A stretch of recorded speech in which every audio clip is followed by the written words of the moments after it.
Bom, olá a todos e todas. Meu nome é Bianca Tavolari, eu sou coordenadora de seminários aqui do SEBRAP. A gente está muito feliz em ter mais um seminário da casa, que hoje conta com um tema com e sem trocadilhos de altíssima temperatura, né?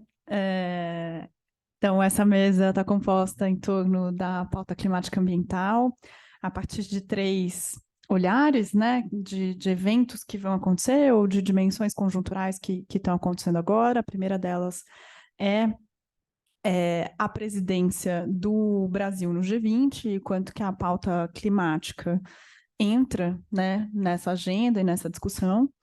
A segunda é um ano, sendo assim, né, já estamos em novembro, a gente está extrapolando um pouquinho, 11 meses, mas o primeiro ano de política ambiental no governo Lula, e a COP28, que vai acontecer agora. Então, essas perspectivas para pensar a política ambiental nessas três frentes. A gente está muito feliz também a gente tem apostado em seminários presenciais, que são gravados e que ficam no YouTube, mas que não tem transmissão, justamente para preservar esses encontros presenciais, né, que no pós-pandemia a gente já está um pouco com dificuldade de entender muito bem como tem funcionado, mas a gente fica muito feliz de vocês estarem aqui.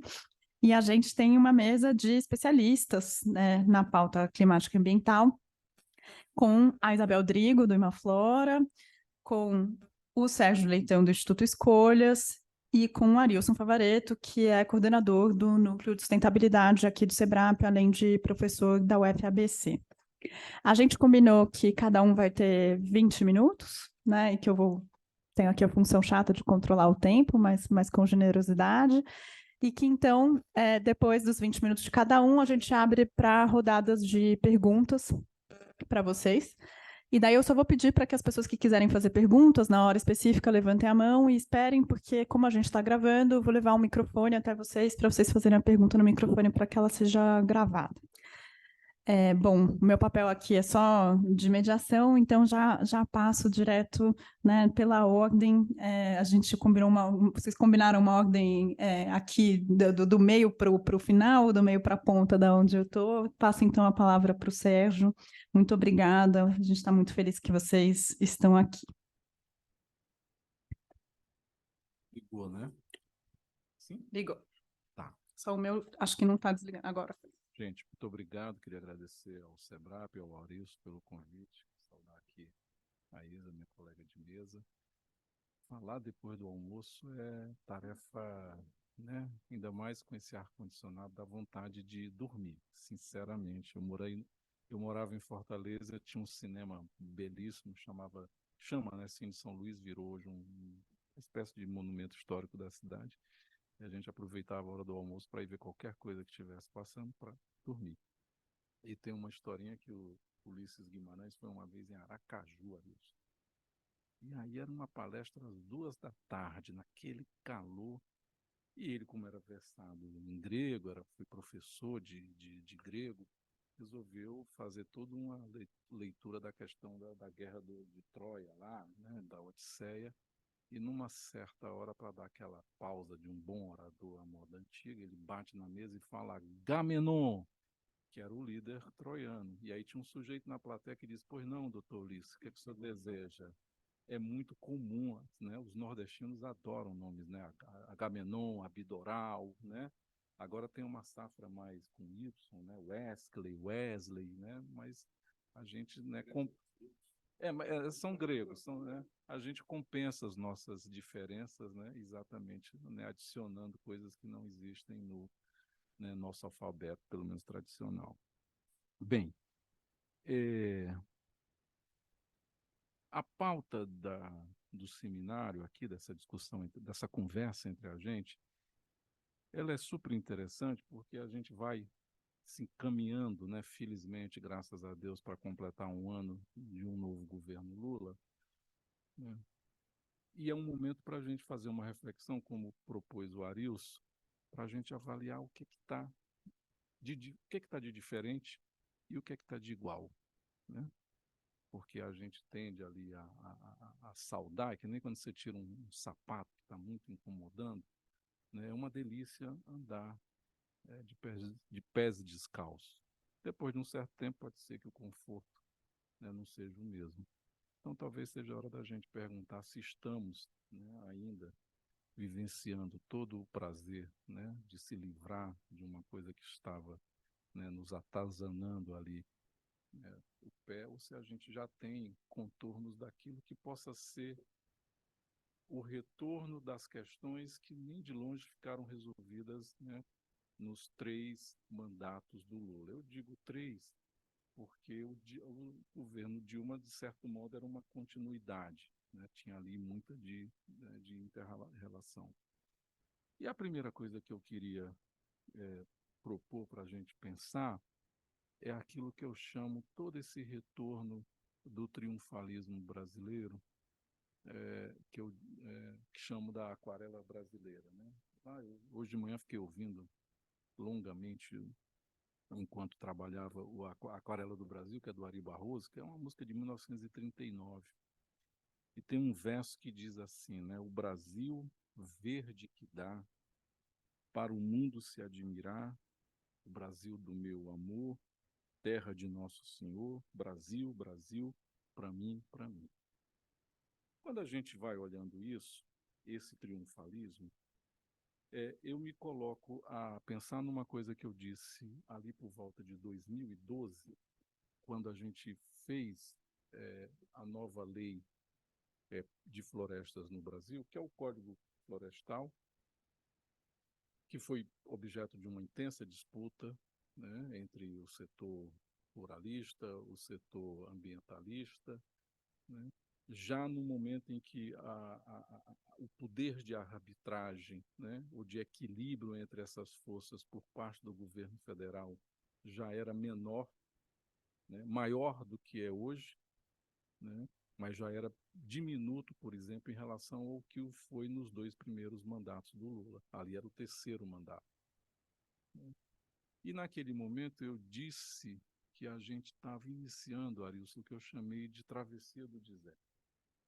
Uma inspiração bíblica. Eu sou cearense, crateuense, uma cidade lá do interior do Ceará, e a gente tem por obrigação acreditar em Deus. O ateísmo lá não nos é permitido, porque se já é difícil com Deus a favor, se ele tiver contra, aí é que a coisa enrosca de um jeito. Então não tem espaço, né? Eu consigo entender, né, de São Paulo para frente quem possa querer ser e todo o meu respeito, mas em Crateús é proibido ser ateu. Então eu disse que a gente estava vivendo uma travessia do deserto, que é aquela história do Moisés, que conduz seu povo pela terra prometida, né? Ele não chega até a terra prometida, ele a vê do Monte Nebo, e em Crateús tem um distrito que se chama Monte Nebo, talvez em homenagem a essa perseguição dele, né, da terra, porque a gente tinha vivido do ano de 88 até 2012 um período em que pese todas as brigas, traumas, conflitos, a gente andou muito bem no que diz respeito a essa interface da questão ambiental, né, que se marcou, primeiro, porque você traz na Constituição um capítulo dedicado ao tema, né, a proteção do meio ambiente.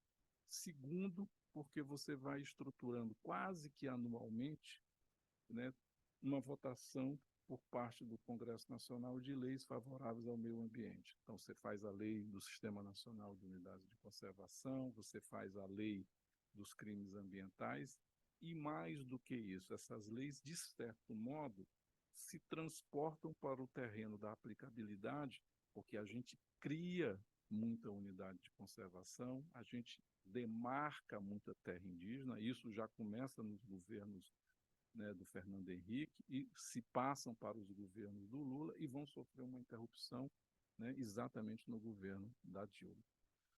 Então, a questão ambiental, em que pese todos os choques, andou muito bem.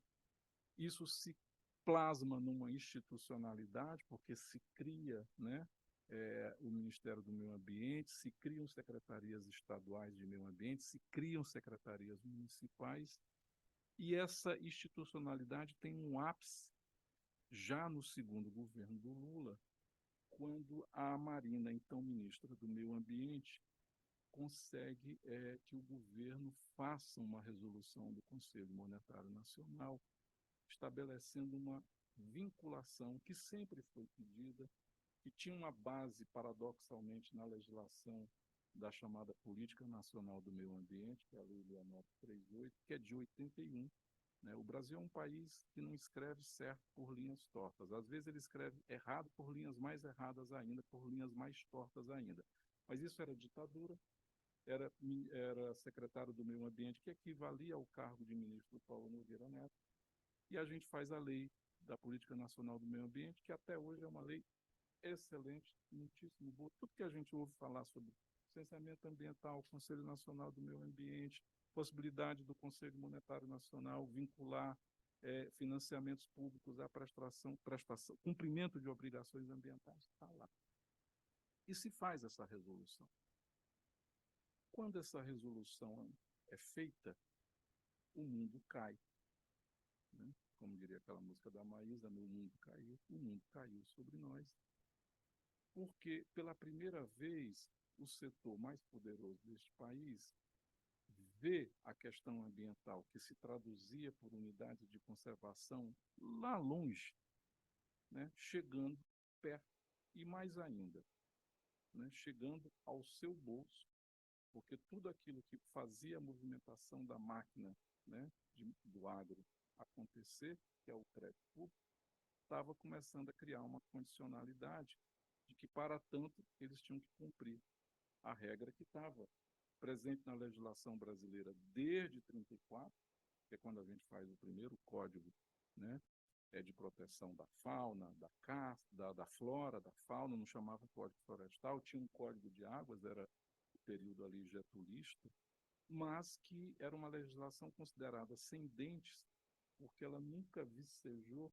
exatamente porque ela não conseguia penetrar no domínio econômico, porque se entendia que se ela quisesse criar uma restrição a plantar ou a edificar em todo este terreno aqui, para dar um exemplo, você teria que indenizar o proprietário. Isso só passa a começar a acontecer, mais um paradoxo da nossa história, em 65, quando já no governo do Castelo Branco, o primeiro da ditadura, se faz, né, o segundo Código Florestal da nossa história, e a partir daí, até por uma questão de uma interpretação dos tribunais, se passou a entender que isso era uma limitação administrativa, que isso não retirava potencial econômico da propriedade, que, portanto, não caberia o caráter indenizatório, ou seja, eu não teria que pagar, porque eu disse que não pode ser plantado em 100% do terreno, aquilo que a gente chama de reserva legal, que tem uma, né, medida, uma exatidão diferente para cada bioma do país. E o que é que fez o setor do agro no Brasil, que tentava mexer no Código Florestal desde 95, porque em 95, no governo do Fernando Henrique, quando houve o primeiro grande índice de desmatamento a partir do mapeamento do desmatamento, ele chegou ali, se não me engano, a 26 mil quilômetros quadrados, o Fernando Henrique faz uma medida provisória, né, aumenta a extensão de reserva legal na Amazônia, mas o reduz no Cerrado, é um fato pouco destacado, que no Cerrado era 50, cai para 35, então ele compensou enormemente o aumento na Amazônia, liberando exatamente a área onde a fronteira agrícola estava muito mais avançada. O setor tentava derrubar esse código, era a iniciativa puxada pelo deputado Moacir Miqueleto, né, já falecido, para fazer essa mudança. Mas isso nunca tinha conseguido ter uma tração política que fizesse a regra mudar, até porque até então os governos, né, não aceitavam ou tinham força política para barrar essa mudança. A partir de 2012, aliás, a partir da edição dessa regra do Conselho Monetário Nacional, isso incendeia, né, a discussão, a Marina acaba saindo do governo, era ministro da Agricultura, o Blairo Maggi, e ela pronuncia aquela famosa frase, né, baseada também numa imagem bíblica, né, eu prefiro perder a cabeça a perder o juízo, né, e evocando a famosa história lá das mulheres do Salomão, ela diz que a verdadeira mãe é aquela que abre mão do filho para proteger. Vocês devem conhecer essa passagem. E isso faz com que, a partir de 2012, eu tenha dito que essa travessia do deserto se marcava e se iniciava pela mudança da regra do Código Florestal, que foi exatamente uma compensação que o setor conseguiu para atenuar a exigência do Conselho Monetário Nacional, porque o que é a votação do Código? É um imenso desconto, né, na taxa de cumprimento da regra que estava escrita desde 65. Como ela tinha ganhado uma força, né, de aplicação que não dependia mais somente do fiscal do IBAMA e se transportava ou se transferia, de certo modo, para a mesa do gerente do banco, porque eu vim pedir um financiamento, o gerente olha, você trouxe aí a comprovação que está em dia com a questão ambiental, ou pelo menos assinou uma declaração prometendo que ficaria, se isso não existisse, financiamento não sairia. Então, se dá uma redução nesse conjunto de obrigações, né, mas ali marcou o que eu chamei, me repetindo, de travessia do deserto, porque o agro estabeleceu a sua pauta de derrubada de tudo aquilo que tinha sido construído a partir de 88, de todas essas leis, e estabeleceu linhas vermelhas que ele não mais aceitaria que fossem transpostas. Dentre elas, uma que agora estamos vivenciando o conflito, que é, por exemplo, né, o que o setor reclama como uma contínua expansão do número e da extensão de terras indígenas no Brasil.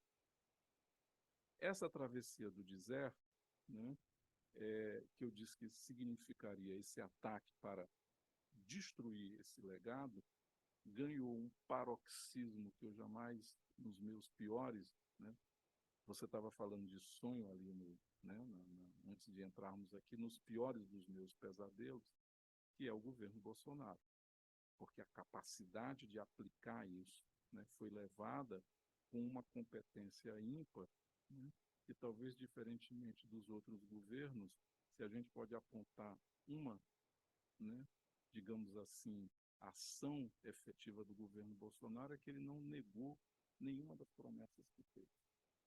Ele foi de uma... Né, quem votou nele, 100% de satisfação, vamos dizer. Talvez isso explique a sua persistência.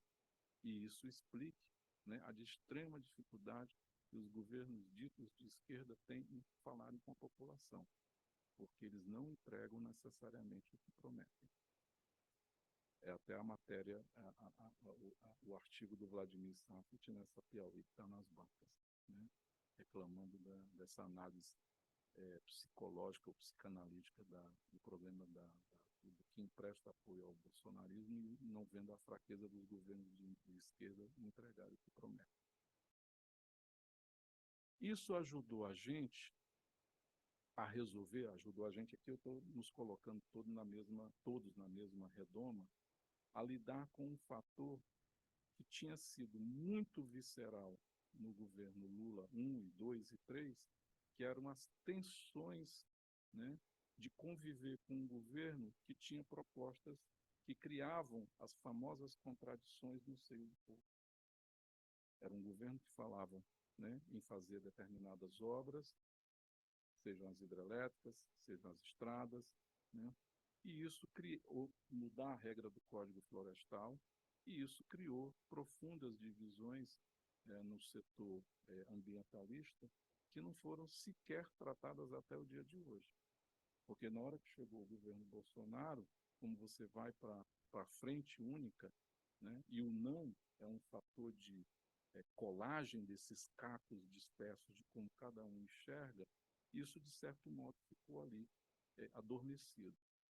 Quando você tem um governo, de novo, que tem a iniciativa, por mais tolhida que ela seja em relação aos poderes que ele teve nos seus 2 primeiros, ou nas suas 3 primeiras oportunidades, a gente, de novo, tem uma dificuldade muito grande, Arilson, que é como é que a gente cria uma pauta de alguns temas que possam significar que a gente tem alguma condição de encarar dilemas muito concretos da relação da questão ambiental com a necessidade, primeiro, de um país que ainda tem uma desigualdade social brutal, né?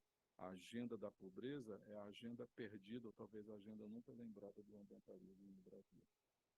A gente não sabe lidar com este tema, especialmente na Amazônia. A gente tem políticas para, né, as pessoas, ou os povos, ou as identidades que têm identidade. O pobre, assim considerado tão somente pobre, a gente não sabe o que fazer. A gente não soube o que fazer sequer aqui em São Paulo, quando a gente propôs, eu estou falando a gente no sentido aqui do conjunto, né, o fim da queima da cana, e os pobres que dependiam daquela atividade estão hoje lá largados, abandonados no interior do Maranhão, quebrados, e a gente nunca soube o que fazer com eles. Nós nunca tivemos a menor capacidade de roteirizar um conjunto mínimo de suavização do choque que foi aquela decisão. Absolutamente correta, por um lado, mas que deixou esse passivo. O que isso tudo significa para o que a gente está falando aqui sobre G20, agenda ambiental, novo governo? Todas as contradições que estavam presentes nos 3 primeiros governos do Lula estavam presentes também no tempo do Fernando Henrique, né? Elas voltaram com mais força ainda, porque elas têm agora um impulsionador político que antes sequer existia. Né? Essas tensões, de certo modo, elas eram dominadas e ficavam contidas dentro de uma cápsula chamada campo de esquerda, e que agora, né, foram, digamos assim, apropriadas de maneira muito competente, né, por aquilo que a gente agora está chamando de bolsonarismo. Como é que é? 2 minutos, eu vou te pedir mais 3 pela cara. Tá? Como é que a gente resolve isso, Alice? Como é que a gente lida com isso? Qual é a grande dificuldade? Dificuldade número 1, né? O setor ambiental no Brasil é fraco. Nós somos fracos. Por que nós somos fracos? Porque a gente é pequeno, não é forte economicamente e não joga junto. A gente joga dividido, porque a gente não consegue estabelecer uma pauta mínima como o setor do agro, que é forte, é rico, consegue fazer. O setor do agro tem quais são as prioridades do ano de 2023. Elas são estabelecidas e estão perseguidas. Isso não elimina as iniciativas específicas de qualquer um daqueles ali que o integram. Mas eles sabem o que é que eles querem no ano de 2023. A gente se compraz e se perfaz em fazer abaixo-assinados. E muito longe de terem qualquer incidência no mundo real, serve como uma espécie de descarrego, né, da tensão.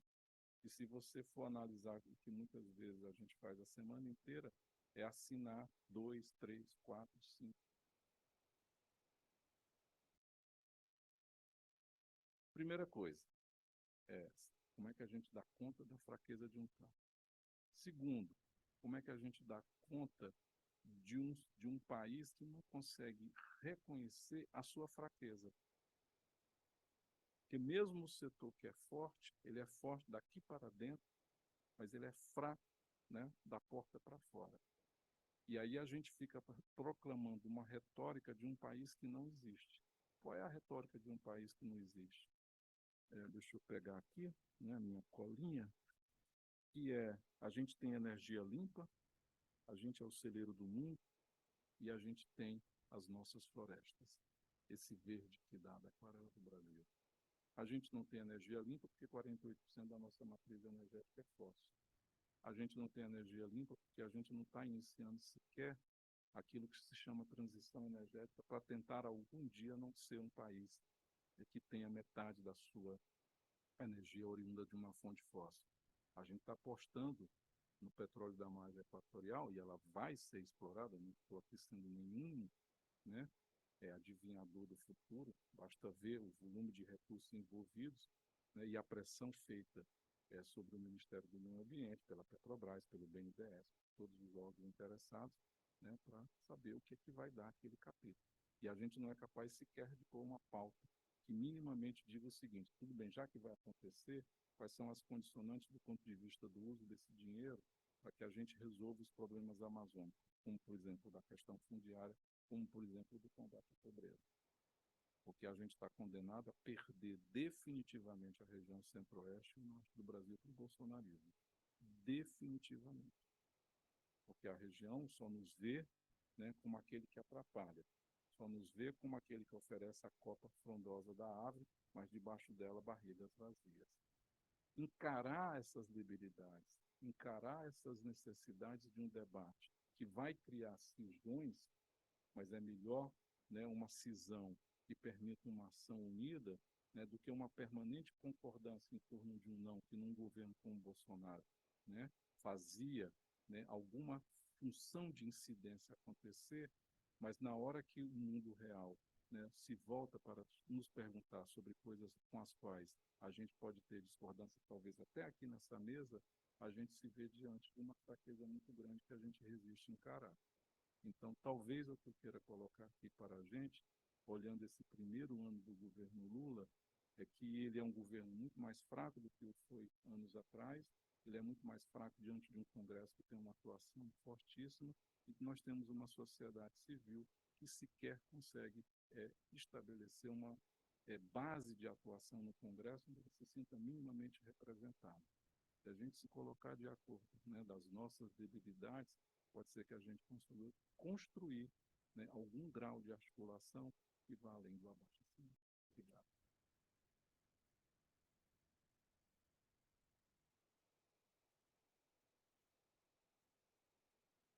Obrigada, Sérgio. Eu vou passar agora para a Isabel. Isabel, eu vou te avisar quando tiverem faltando 2 minutinhos. E você também pode ter mais 3 de lambuja, que nem o Sérgio teve, não tem problema. Ficou no tempo que foi pedido. Não, imagina. Foi perfeito. Obrigada. Obrigada. Você pode me avisar com 5 também? Combinado. Tá bom? Bom, boa tarde a todos e a todas. Depois dessa provocação do Sérgio, é até difícil falar, mas eu escolhi aqui, conversando com o Arilson, falar do meu recorte, assim, né, do pedacinho desse latifúndio que eu fico arando ali há 7 anos já. Então, eu vou fazer nessa missão de pensar um pouco balanço, né, da agenda de políticas públicas até aqui do governo Lula e das perspectivas, vou fazer esse recorte da agenda da agricultura e pecuária que se deseja, que é da agricultura e da pecuária de baixas emissões, né? E eu acho que, sem querer, Sérgio, vou acabar dialogando um pouco com essa questão que você traz das mesmas contradições ou até incoerências ou inconsistências permanecerem. Então, para falar de balanço, eu vou falar um pouco dos instrumentos concretos, porque é o que a gente ali no Imaflora está com a mão na massa, né? A Luísa também, que está envolvida ali numa das nossas frentes, é o que a gente fica tentando corrigir, completar, remodelar, e tentamos fazer isso pela natureza estratégica do Imaflora, pela forma como ele se posiciona, né, nesse espectro das organizações não governamentais, até durante essas trevas do Bolsonaro, né? Que são, assim, eu peguei aqui 1, 2, 3, 4, 5 instrumentos.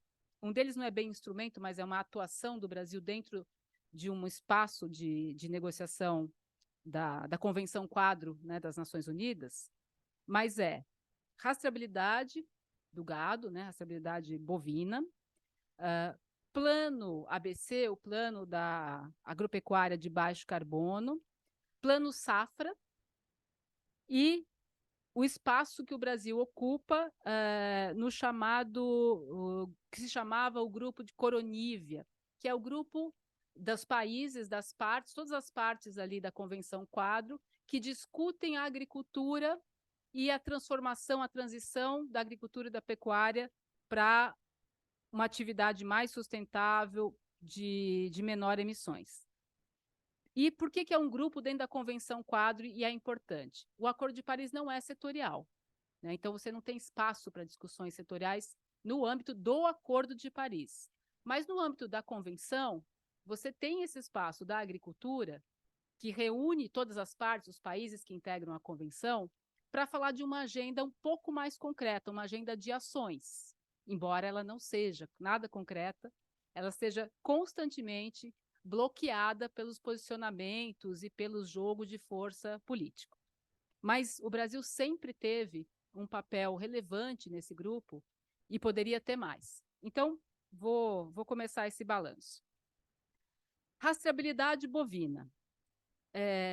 Pensando no que, mesmo antes, né, de Bolsonaro, no governo da Dilma, que a coisa já estava degringolando, a CNA com uma força considerável, já bloqueando essa agenda. No governo Bolsonaro, mais ainda, né, que não se conseguia falar com o governo federal sobre esse tema, e a CNA realmente sentou em cima e se parou de conversar no âmbito federal. No âmbito dos estados e com um ator, que foi o Ministério Público Federal, se conseguiu avançar pouco e muito tecnicamente. Então, o Ministério Público Federal, apesar das questões que aconteceram ali no próprio Ministério, na mudança das cabeças, procurador indo para a salinha lá, sendo o Daniel Azeredo sendo colocado lá no município próximo ao Distrito Federal como procurador, sendo rebaixado, na verdade, né, praticamente um caso de assédio federal. Mesmo assim, no âmbito dos estados e numa abordagem muito técnica, estrategicamente técnica, se conseguiu avançar um pouco. Pelo menos o instrumento jurídico que estava colocado para trazer esse tema do monitoramento da cadeia de fornecedores de gado, a necessidade de incluir os indiretos, né, que são os fornecedores, todos os fornecedores de gado que estão para trás do último fornecedor, que é o último engordador, que faz a última engorda e daí vai para o abate, todo mundo que está para trás, que dependendo da região pode ser entre 3 e 5, né, Luiz, produtores, tudo isso sempre estava oculto, sem nenhum monitoramento. Então, todo o arcabouço técnico, protocolos, até conseguiu ser negociado num diálogo muito com os estados e com os procuradores da República, que se mantiveram ali na luta, mas nada avançou muito, né? Ficou tudo muito bloqueado. O Plano ABC, que é um instrumento e aí dirigido pelo Ministério da Agricultura e Pecuária, ele foi, no Ministério da Tereza Cristina, ele virou um tal de um Plano ABC+, que tem duas, você pode ver o copo meio cheio e o copo meio vazio. Ele trouxe algumas questões interessantes, como incluir a adaptação e incluir outras tecnologias que levam à descarbonização da atividade pecuária, por exemplo, incluindo a questão do metano, né, que é o nosso principal gás que contribui para o efeito estufa, se falando da atividade pecuária, incluiu a adaptação e dizia que muitas ações teriam que acontecer, mas basicamente esse plano ABC+, ficou menos, porque ele ficou completamente no papel, né? Não conseguiu se avançar. E uma coisa que se falava e que foi completamente abandonada era a necessidade de colocar um monitoramento no que o plano ABC e a linha de crédito associada a ele, que era a linha do programa ABC, tinham realmente contribuído para transformar, para fazer uma transição da pecuária, recuperação de pastagens, todas aquelas tecnologias que estão ali. Então, o plano ABC+, foi meio que, não, vamos mudar isso aqui, colocar uma marca, né, da então ministra e da sociedade rural brasileira, porque diretamente na assessoria a Tereza Cristina, com os técnicos, uns técnicos bons da Embrapa, assim, que conhecem realmente o problema, mas tudo que era essencial ser realmente implementado não foi, e nem as coisas novas que esse ABC+ trouxe. O Plano Safra, ele ficou como era, basicamente, né, com todos os problemas que o Plano Safra sempre teve. A gente chegou a fazer uma avaliação e mostrar isso para o Banco Central, para o Banco do Brasil, né, um dos principais operadores, né, das linhas do Plano Safra, mas nenhum diálogo com o Ministério da Economia na época. Então, o Plano Safra ficou ali com os volumes que ele tinha, com as deficiências que ele tinha, sem andar muito. E na UNFCC, a agenda complicou. Ela já vinha complicando desde a COP antes desde Glasgow, na verdade, e na COP do Egito, a última se complicou mais ainda. Bom, como é que isso foi? Como é que está se tentando mexer nisso? Então, o balanço agora, um balanço que a gente tem de alguns meses, né? A retomada do PP-CEDAW, todo mundo, né, sabe o PP-CEDAW, ela é promissora porque, de novo, é uma tentativa, ele pega todas essas agendas, basicamente, todos os instrumentos, né, dessas várias as frentes de ação de política pública estão no PP-CEDAW. E já saiu o PP Cerrado também, não sei nem se já foi aprovado ou se ainda está em consulta pública, enfim.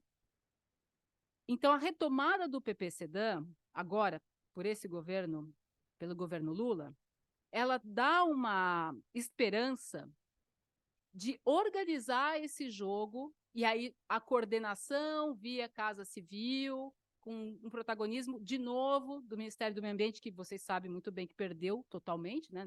Tinha mais Ministério do Meio Ambiente nesse país, na era Bolsonaro, e todos esses instrumentos tirando, lógico, o papel do Brasil na UNFCCC, nesse grupo de agricultura. Mas falando dos instrumentos nacionais de políticas públicas para agricultura e pecuária, o PP-CEDAW, ele é uma chance, porque ele põe tudo ali dentro e liga, obviamente, como ele sempre ligou, que tudo isso funcione para a gente eliminar desmatamento, né? Porque tudo isso tem vários aspectos aqui, mas lógico que o pano de fundo é a gente eliminar o desmatamento das cadeias produtivas e tudo que ele representa de ruim, né, para o Brasil, em termos de emissões, em termos da fragilidade para os ecossistemas. Agora, na prática, o que está acontecendo? A gente vê a retomada, mas tentando retomar um diálogo coletivo sobre a questão da rastreabilidade, com algumas propostas na mesa, e a sociedade civil, Imaflora, mas com o WWF, com o IPAN, né, com a TNC, os parceiros e tudo isso ali, né, agregado na coalizão, recoloca a questão da rastreabilidade na mesa, o ambiente muda um pouco, né, então a CNA conversa, mas ainda mantendo as suas resistências, mas existe uma chance de desbloquear esse tema da rastreabilidade e fazer realmente um sistema nacional, obrigatório, embora as questões econômicas ainda sejam uma questão, né? Como é que você vai implementar a rastreabilidade em 100%, né? Pensando bem alto mesmo, uma ambição bem alta, em 100% do rebanho brasileiro. Vai alcançar essa pecuária bovina que está lá enfiada no meio dos assentamentos ali da reforma agrária de São Félix, de outras regiões do Pará, colado ali nas terras indígenas, né? Como é que você vai rastrear todo esse gado economicamente? Qual é o arranjo econômico que vai levar isso a acontecer? Mas uma briga de cada vez, então a briga que parece que tem uma chance é conseguir que se aceite um sistema nacional obrigatório, não voluntário, né? Mas as posições ainda são, a CNA resiste, a própria ABIEC vê a importância porque ela está olhando muito o mercado, lógico, né, o mercado de exportação, e aí com as regulações internacionais da União Europeia chegando, mas, ou seja, é um balanço inicial de reabertura, eu diria, mais franca, mais clara desse diálogo, para vamos fazer isso daqui, mas com muitas resistências. O plano ABC, um pouco na linha do que o Sérgio colocou, né, do que tem de diferente e o que tem de igual, o mapa está igual. O Ministério da Agricultura e Pecuária com o Fávaro é o mesmo, e talvez até pior, né? A gente, lógico que é a forma como o Imaflora atua, uma organização muito técnica, né, formada por engenheiros, agrônomos e florestais, que sempre busca dizer assim, olha, está vendo aqui tecnicamente, os estudos, a ciência brasileira tem solução, então bora fazer, vamos fazer, mas o diálogo é muito truncado ainda. Pelo menos, mas vejam como as brigas internas também são importantes de entender. A Embrapa, quando conversa conosco, está muito afim de fazer o tal monitoramento, acertar as métricas, entender realmente como as tecnologias do ABC estão sendo implementadas, se estão sendo implementadas e estão significando uma transição de um modelo de uma pecuária precária, de grandes emissões, para uma pecuária e uma agricultura também, né? Eu falo muito da pecuária, mas também na parte agrícola, de menores emissões. Então, a Embrapa, os pesquisadores da Embrapa agora, mais cientes, conscientes da importância disso, querem fazer, mas ainda tem uma resistência e uma direção que vem, né, desde o ministro, passando por diretores ali, que não quer fazer, quer continuar reafirmando que o Plano ABC e a linha de crédito, que mudou de nome, se chama Renova Agro agora, e não mais Programa ABC, elas são boas, elas dão resultado, sem mostrar os números. Tá? Então, isso não mudou muito. O Plano Safra tem uma chance agora da gente conseguir fazer com que ele, como um todo, seja motor da descarbonização, mas não é fácil. Então, a gente tem, para terminar o ano, a gente teve aí novas regras introduzidas, um sistema de incentivo para quem comprovadamente adotar boas práticas, tem um rebatimento ali nos juros, mas ainda tem muita coisa a se fazer. Né? Tem muita coisa a se fazer, mas o Arilson sabe bem, a gente tem uma turma no Ministério da Fazenda interessante. Então, e uma turma que está tendo um diálogo muito difícil com a turma do MAPA. Então, assim, o balanço, para quem estava, né, no zero, e aí muito da perspectiva do Imaflora, onde eu trabalho, é um balanço interessante, mas não é o suficiente. Tem as minúcias ali, por exemplo, você anuncia uma regra, quando anuncia o Plano Safra, essa regra depende de outras decisões, de outros instrumentos regulatórios, para ela realmente estar em prática. Né? Então, quem lê o jornal e fala, nossa, agora o Plano Safra, com esse rebatimento de juros de meio ponto aqui, meio ponto lá, tem uma notícia que, para quem adotar a rastreabilidade também, melhores condições no crédito, mas espera lá, tem um monte de coisa ainda que tem que ser equacionada, nas regras mesmo, e com os operadores, com as instituições financeiras que, no fim do dia, concedem, aprovam os projetos e concedem esse crédito. Então, tem um caminho e tem uma preocupação, agora já vou entrar mais na perspectiva, que a gente tem uma janela pequena de tempo, né?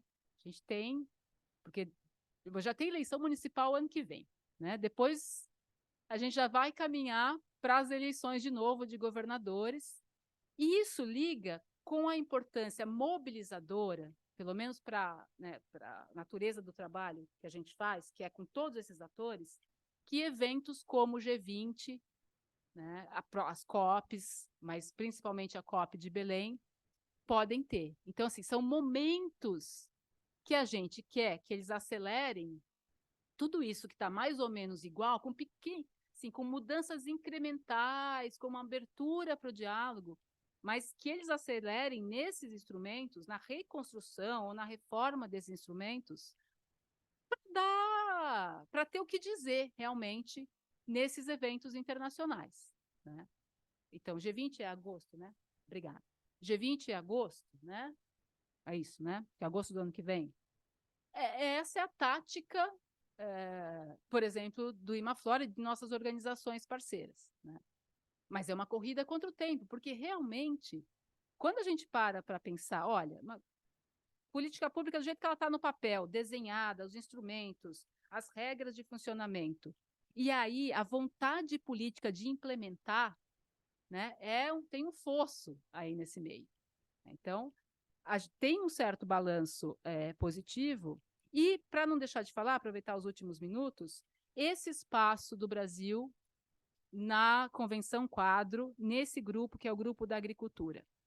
é muito interessante olhar aquilo, porque liga também, Sérgio, com o que você falou, onde está o principal bloqueio agora?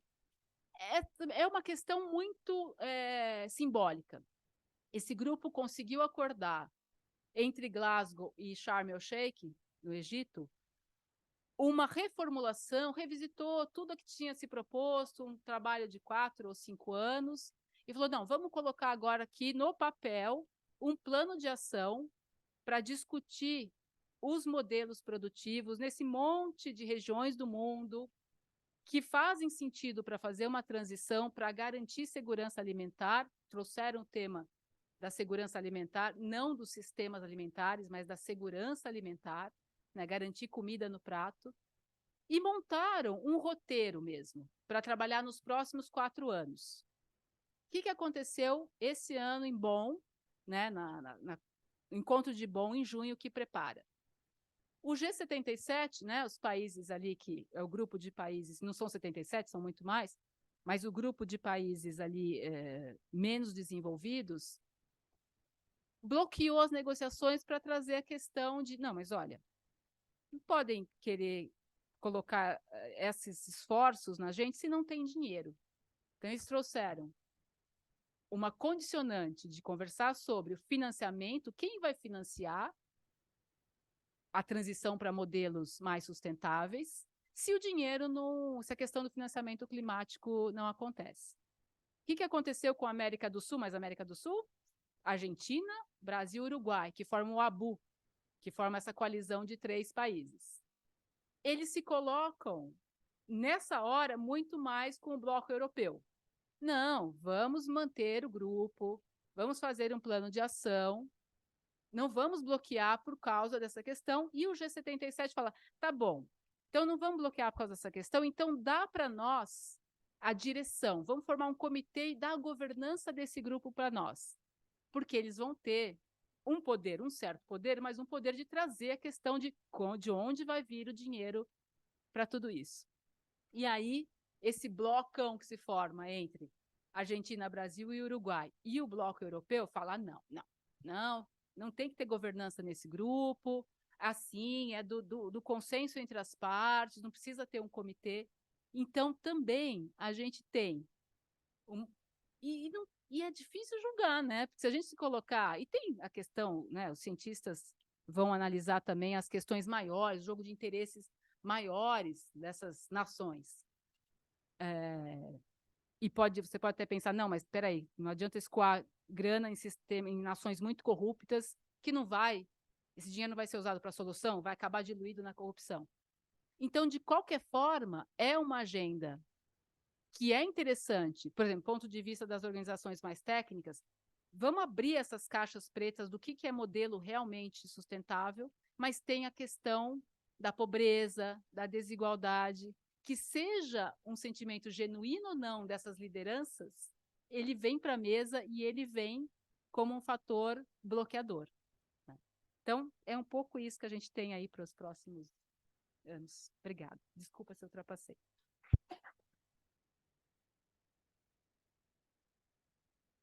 Obrigada, Isabel. Vou passar então para o Arilson. Arilson, te aviso quando estiver em 5, tá bom? Obrigado. Boa tarde a todas, a todos. Queria agradecer a Bianca, que é a coordenadora de seminários aqui do SEBRAP, pela oportunidade da gente discutir esse tema.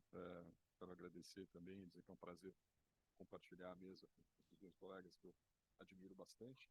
A Bel, que eu conheço de bastante tempo, né? Chegamos a estudar juntos na época do doutorado, e o Sérgio, cujo trabalho no Instituto Escolhas, eu acompanho com muito interesse, e os dois trabalham em 2 organizações que eu acho que são referências importantes de produção de ideias sobre o tema que nós estamos discutindo aqui na mesa hoje. O que eu pensei em fazer nesses 20 minutos aqui? Em primeiro lugar, eu queria começar falando um pouco do que me parece, digamos assim, ser o grande cenário, né, do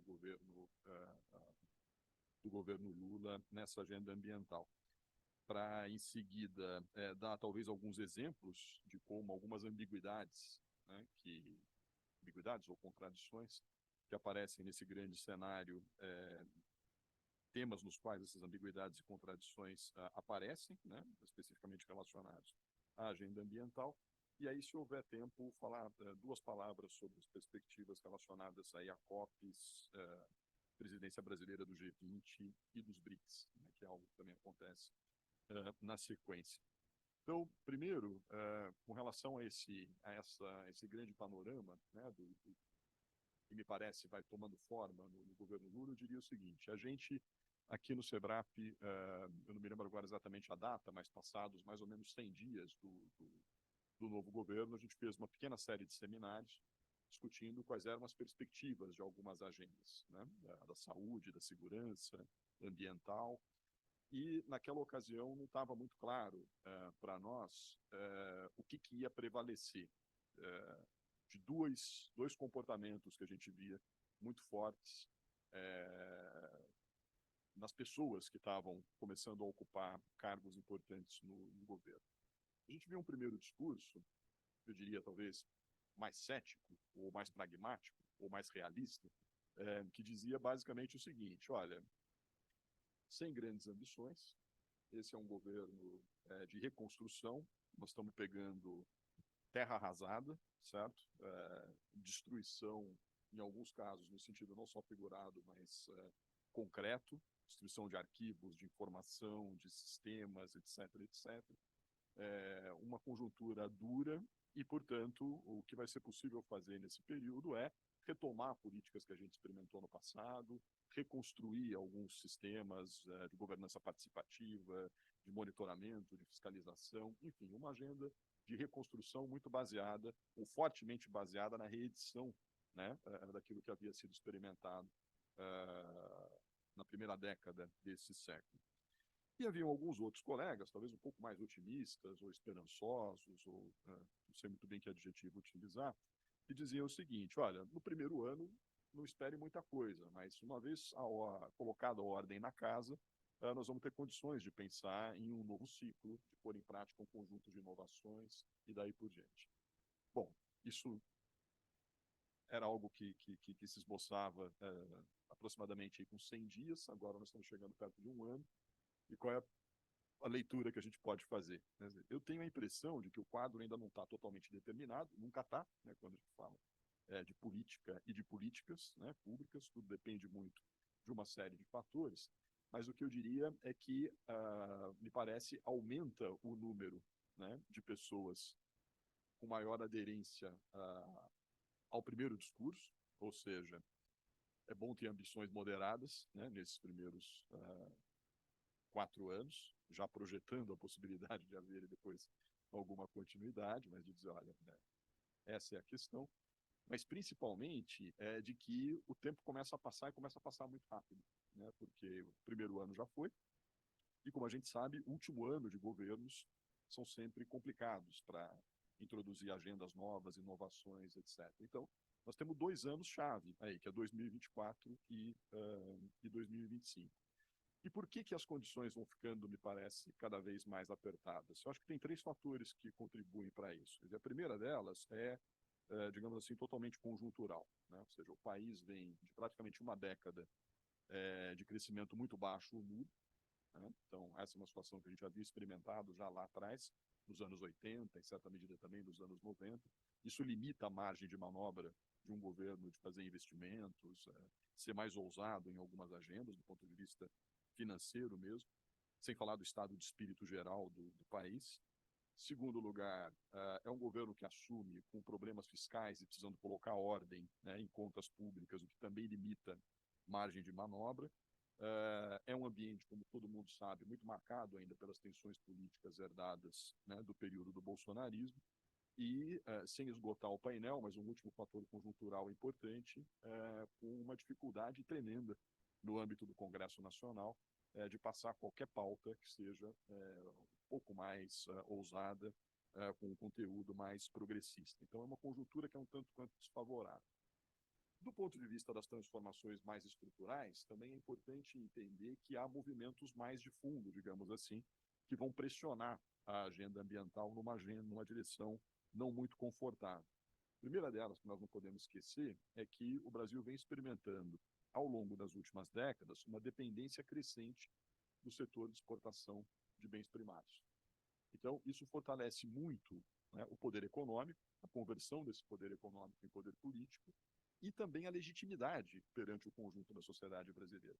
É muito difícil explicar para o cidadão comum que o agro não é pop, etc., etc. Certo? Quer dizer, houve uma operação muito bem construída de legitimidade que é difícil de desfazer. Com uma ressalva, né? Ao contrário do que o senso comum imagina, quando eu te falo do agro brasileiro, ele é muito heterogêneo. Eu lembraria aqui apenas o artigo de um colega nosso, Caio Pompeia, que faz um trabalho muito interessante, né, de etnografia das lideranças das organizações empresariais do agro brasileiro, e ele mostra claramente como existem 5 discursos, né, diferentes. Qual é a grande questão? Qual é o grande problema? Exatamente aquilo que o Sérgio apontou. Quer dizer, são 5, há diferenças, né, há conflitos, há contradições entre esses setores, mas na hora de se expressar publicamente, as divergências ficam secundarizadas. Um trabalho de pesquisa que algumas pessoas que estão aqui na sala fizeram comigo na região do Mato Piba, eu perguntei claramente para uma liderança que dizia, olha, não, mas a gente é progressista, e ele desfilava uma série de comportamentos elogiáveis no setor. E aí eu dizia, mas então por que vocês não traduzem esse progressismo em uma agenda progressista do conjunto do setor? E a resposta dele foi muito clara e muito pragmática. Ele dizia, porque aí a gente perde poder. E se a gente perde poder, isso prejudica o setor como um todo. Então nós vamos inovando, fazendo inovações e etc., até o ponto em que isso ameaça a nossa unidade nas formas de expressão mais pública do setor, por exemplo, no Congresso Nacional. Aí a gente fica naquilo que nós temos em comum.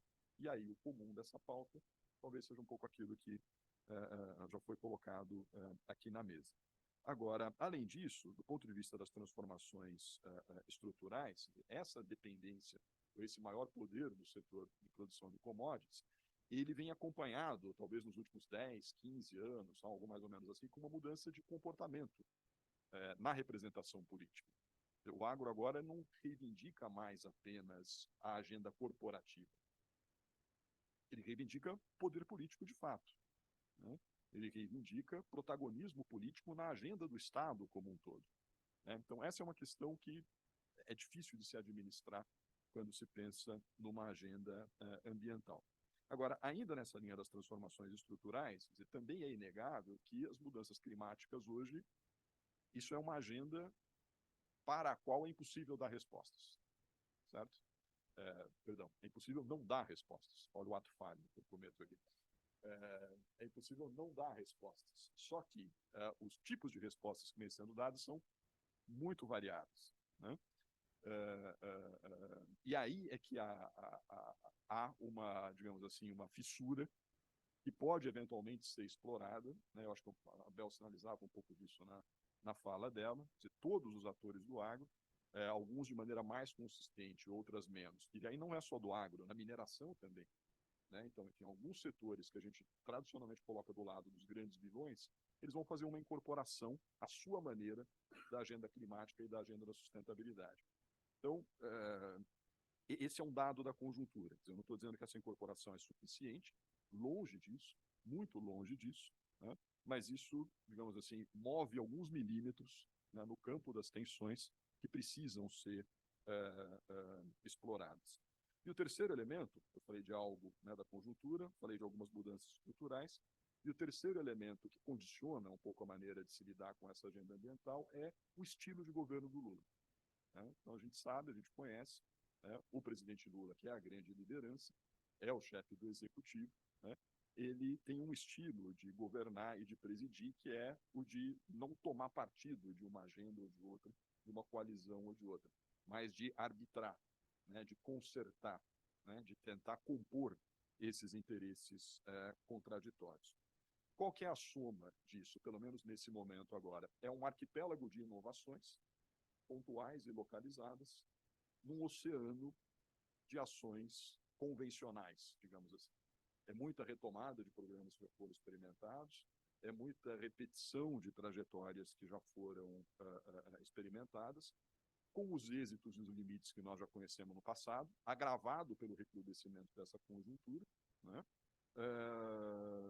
E inovações pontuais aqui e ali, que uma parte da burocracia consegue fazer ou que algumas direções de secretarias ou de ministérios tentam empurrar no conjunto da agenda do Estado brasileiro. Com isso, é provável que o governo federal consiga fazer algumas entregas ao longo desse ano. Então, por exemplo, algum ordenamento no âmbito das finanças públicas, aprovando coisas que estão sendo discutidas agora no Congresso, né, como reforma tributária, como alguns marcos importantes. É possível que o governo entregue algumas coisas na agenda social, como a redução da pobreza, por exemplo, e da fome, nos próximos anos. E nós estamos vendo já alguma entrega, por exemplo, na área ambiental, também com a redução do desmatamento. Os dados dos últimos meses mostram que, com pouco tempo e com relativamente poucas ações, uma mudança de comportamento e a retomada de alguns instrumentos, isso já tem uma repercussão clara nos indicadores e nos números do desmatamento. Agora, o que não vem sendo entregue e dificilmente também vai ser entregue? Em primeiro lugar, a agenda da desigualdade não é a mesma coisa que a agenda da pobreza. É muito mais difícil reduzir desigualdades do que reduzir a pobreza. Para reduzir a desigualdade, você precisa tocar em algumas estruturas, né? E isso provavelmente não vai ser feito, ou isso não está posto sobre a mesa agora de imediato. Em segundo lugar, a redução do desmatamento não necessariamente significa uma transição para a sustentabilidade. Isso não necessariamente significa a afirmação de um outro modelo de relação entre sociedade e natureza, um outro modelo ou um outro estilo de desenvolvimento ou de crescimento econômico para o país. Isso não está sendo posto também em discussão. E eu acho que aí, inclusive, está o nosso grande buraco, o nosso grande problema. Não dá tempo de entrar nessa discussão agora, mas eu acho que o que nós estamos vendo desde o começo da travessia do deserto que mencionava o Sérgio, é o fato de que, provavelmente, desde aí 2012 e 2013, a gente tem um esgotamento de uma agenda, de um pacto, né, que começou lá nos anos 80, com a transição da ditadura para a redemocratização, um certo acordo em torno de algumas grandes prioridades de reconstrução do Estado, de uma agenda social, algo plasmado na Constituição de 1988 e que precisaria ser repactuado. Isso transborda para todas as agendas, inclusive a agenda ambiental, porque diz respeito a um acordo em torno de quem ganha e de quem perde, com o uso do fundo público e com a capacidade do Estado de fazer regulação e de promover incentivos a setores econômicos. Como é que isso, essa ambiguidade e esse jogo, digamos assim, de uma soma de resultado negativo aparecem em 3 ou 4 temas da agenda ambiental? Eu vou apenas mencionar, depois, se for o caso, a gente entra mais na discussão. O primeiro deles, desmatamento, né? Eu acho que a gente tem uma sinalização aí de que há uma trajetória de redução de desmatamento. Algumas lideranças do governo têm dito claramente que a ambição deve ser e que vai ser perseguido o desmatamento zero, né? Agora, isso não tem significado, me parece, mesmo com os anúncios de inovação no âmbito, por exemplo, do PPCD, que há ações, digamos assim, substantivas, concretas, convincentes, naquilo que havia sido anunciado como uma grande pretensão dessa retomada, por exemplo, do PPCD e da política de desmatamento, que é o que fica embaixo da copa da árvore, como mencionava o Sérgio, né? Ou seja, tá bom, a gente reduz o desmatamento, mas a gente põe no lugar do suposto dinamismo econômico que o desmatamento promoveria, o suposto grifado bem forte, né? A gente põe o quê? Ou seja, que tipo de modelo econômico, que ampliação de oportunidades econômicas para as pessoas que vivem na Amazônia e daí por diante. Então, essa ideia de um projeto para a Amazônia diferente do projeto das commodities, isso me parece que ainda não está claramente tomando forma. E uma das razões que dificultam isso tem a ver também com algo que já foi mencionado aqui na mesa, que é a fragmentação de visões no campo ambiental. Então, não há exatamente um consenso, né? A gente tem grandes lideranças, a gente tem, digamos assim, coalizões de organizações e de atores que defendem modelos para a Amazônia e modelos de relação entre economia e natureza na Amazônia que são relativamente diferentes. Sempre vai haver as diferenças, mas a gente ainda não consegue plasmar, digamos assim, uma agenda mínima e comum que sinalize esse outro modelo para ser colocado no lugar. Então, um primeiro exemplo que eu daria é o do desmatamento. O segundo, que tem muito a ver com isso, é o do tema da bioeconomia, né? Não vou entrar em muitos detalhes sobre isso, porque tem especialistas na mesa sobre o tema, mas esse é mais um exemplo. Quer dizer, o tema está disperso em vários ministérios, não é um, nem dois, nem três, certo?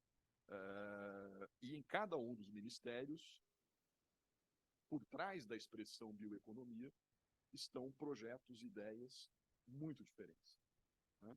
Que vão desde uma visão mais, por falta de inspiração no calor da sexta-feira, eu chamaria de uma visão mais raiz, vamos dizer assim, né? Do discurso da sociobioeconomia e etc., até, no outro extremo, uma visão de que tudo é bioeconomia.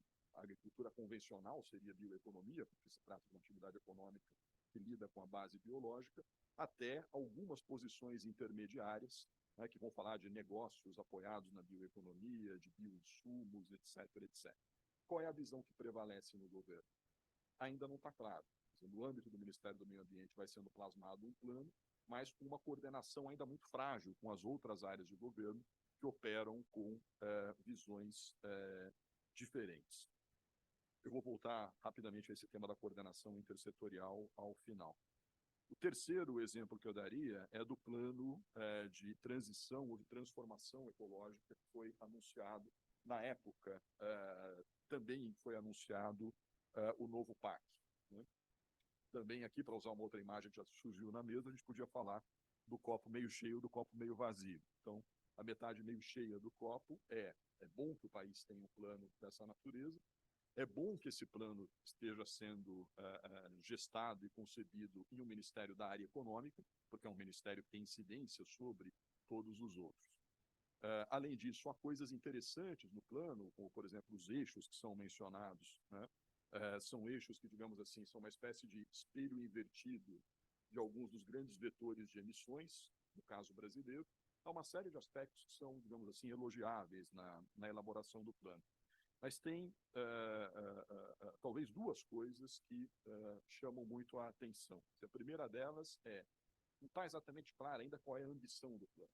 Vamos dizer, onde é que a gente quer chegar com ele, em que horizonte de tempo, com que escalonamento de ações, enfim. A estratégia de implementação do plano não está anunciada. O que me faz pensar, inclusive, que talvez a gente não pudesse chamar isso de plano, poderia chamar de uma intenção de plano ou de estratégia de transformação ecológica. E se essas metas, se esses horizontes não estiverem claros, fica muito vago forjar compromissos dos vários atores em torno dessas ações, né? A segunda coisa que me faz ficar, digamos assim, com receio, ou querendo saber de que maneira vai ser preenchida a lacuna diz respeito à governança. Porque naqueles eixos a gente tem um componente que é o que parece que está recebendo bastante atenção, que não por acaso é o componente no qual se concentram as ações que estão sob a governabilidade do ministério do ministro Fernando Haddad. Mercado de carbono, que está sendo chamado de taxonomia, né, quer dizer, uma classificação das atividades e de critérios para que elas sejam consideradas em consonância com a ideia de transformação ecológica, e o desenho de instrumentos financeiros que, apoiados nessa taxonomia, possam estimular certas atividades e certos comportamentos. Todos os outros eixos, eles dependem de outros ministérios. E aí, qual é a forma de governança e de coordenação que está estabelecida? Nesse momento, não tem. Então, quer dizer, não é possível colocar em marcha, em funcionamento, um plano de transformação ecológica sem um mínimo de coordenação entre áreas de governo. Então, isso é uma incógnita sobre como é que isso vai ser administrado ao longo dos próximos anos, mas isso gera uma preocupação muito grande.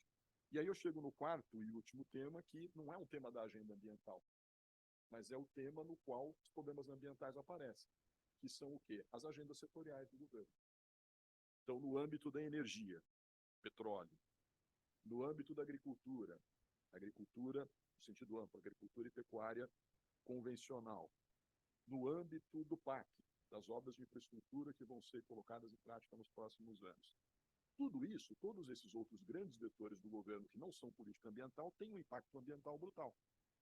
Então, a soma do que se faz de maneira predominantemente convencional, tem inovações em todos esses, na energia, na infraestrutura, etc. Mas ela está longe de fazer frente ao que é convencional. Então, isso, somado com os outros que eu mencionei antes, é o que dá isso que eu estou chamando de um jogo de soma negativa. E aí, para terminar, a Bianca já sinalizou que eu estou bem perto do limite do tempo, eu queria só deixar sobre a mesa uma palavra sobre o que a gente tem aí para os próximos anos. Aí eu concordo totalmente com a Bel, de que, embora a gente saiba que esses grandes fóruns internacionais, né, as COPs e outros espaços, nem sempre eles entregam aquilo que deveriam ou que a gente esperaria, mas são espaços estratégicos, né? Então, pegando o caso das COPs, por exemplo, as COPs vêm mudando um pouco de caráter ao longo do tempo. E a gente tem tanto exemplo de COPs que foram um profundo fracasso e frustração, e outras que não, que a gente até não esperava, e elas acabaram entregando, digamos assim, compromissos, acordos, unificação de narrativas importantes. A Bel já mencionou agora, né, a baixa expectativa que há sobre a COP de Dubai, né?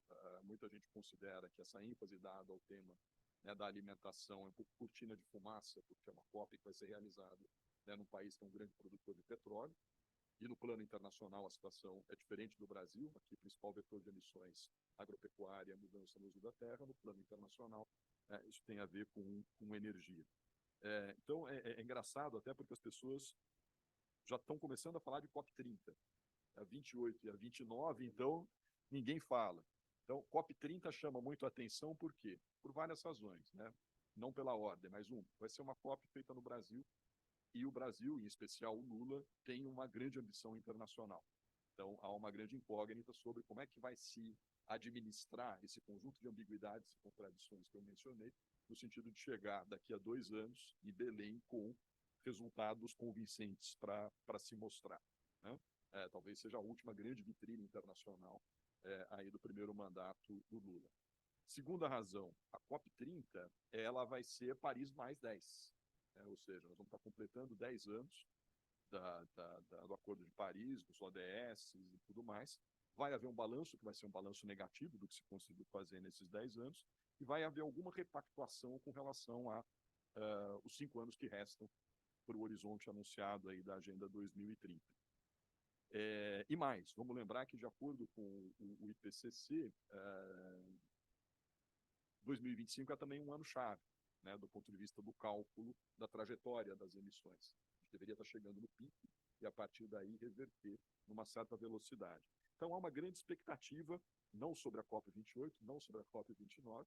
Essas duas vão servir quase que como preparação para a COP30 no Brasil. E aí, com atenção para esses temas: monitoramento, financiamento, já foi mencionado aqui, e a repactuação dos compromissos para 2030. E aí é uma incógnita, né? O que o Brasil vai conseguir produzir de convincente nesse período, mas há aí uma janela de oportunidade. Então, eu oscilo entre um certo ceticismo em relação ao balanço da conjuntura e dessas ambiguidades, essa janela de oportunidade que se abre. E a última coisa que eu deixaria mesmo sobre a mesa agora, prometo que agora eu acabo, são só 30 segundos, há um grande risco de que nessa apresentação, né, de resultados que vai se fazer, eu acho que esse já é um movimento que a gente observa no conjunto, na configuração do debate público, é que a agenda da sustentabilidade seja substituída por uma agenda exclusivamente do clima. Então, é óbvio que não tem agenda da sustentabilidade sem clima, mas a agenda do clima não é a agenda da sustentabilidade. O que eu estou querendo dizer? Dependendo da maneira como a gente criar respostas para os problemas climáticos, nós podemos agravar outra das grandes agendas do mundo contemporâneo, que é a agenda das desigualdades, né?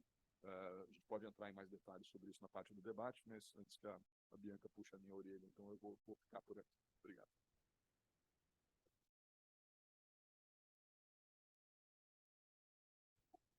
Obrigada, Arilson. É sempre uma alegria não ter que puxar a orelha de ninguém. Então, agora, quem quiser fazer perguntas, questões, comentários, é só levantar a mão e esperar que eu leve o microfone para que a gente possa registrar os comentários e as perguntas. Maravilha, já temos uma pergunta aqui. Tem alguém da plateia que, enquanto vai... Sérgio... A plateia tem precedência. Exato, mas eles podem ir esquentando os tamborins enquanto você faz a sua. Quem sabe faz uma rodada? Quer fazer a sua primeiro enquanto as pessoas se animam? Se tiver ninguém, eu vou aqui, vou me dando, né, o desfrute para A plateia tem precedência. Bem, boa tarde. Meu nome é Mônica Dolbor, sou coordenadora do Núcleo de Democracia e Ação Coletiva aqui do SEBRAP. A pergunta é muito simples. Eu gostaria de perguntar para o Sérgio e para a Bel sobre o papel do CONAMA nesse governo e nessas pautas que vocês mencionaram. E também, talvez, Sérgio, pensar como essa desarticulação, fragmentação do campo ambiental também se repõe ou poderia ser consertada via CONAMA. Mais alguém? É um tema tranquilo, né? Sem polêmica. Você quer fazer a próxima? Eu vou aproveitar, responder a tua pergunta e vou fazer umas provocações aqui para a gente brigar um pouquinho entre a gente, para animar, né? Senão fica chato, sexta-feira. Já que estamos aqui, já que viemos até aqui, vamos tretar, né? Aris, eu acho que você está absolutamente certo. Eu tenho uma certa implicância com essa predominância, né? Eu diria que o climatismo é a doença infantil do ambientalismo internacional. O Lenin vai revirar na tumba, mas a gente, né, seria até bom que ele acordasse, porque isso virou uma espécie de decalque que a gente precisa colocar em todas as roupas que veste para dizer que está inserido. Então, tudo você tem que colocar a palavra clima, né, como uma espécie de adendo, anexo obrigatório, e isso está obnubilando, né, impedindo da gente ver várias coisas, inclusive essa agenda da desigualdade. Isso é um cacuete que demonstra também, de certo modo, a fraqueza institucional do campo, porque isso tem muito a ver também com a agenda do próprio financiamento. Então, se você não coloca lá 3 palavras, parece que o projeto nem passa, né, por um certo crivo inicial ali de um scanner, né? Se não tiver a palavra clima, não sei o quê, carbono, né, o projeto já é rejeitado automaticamente.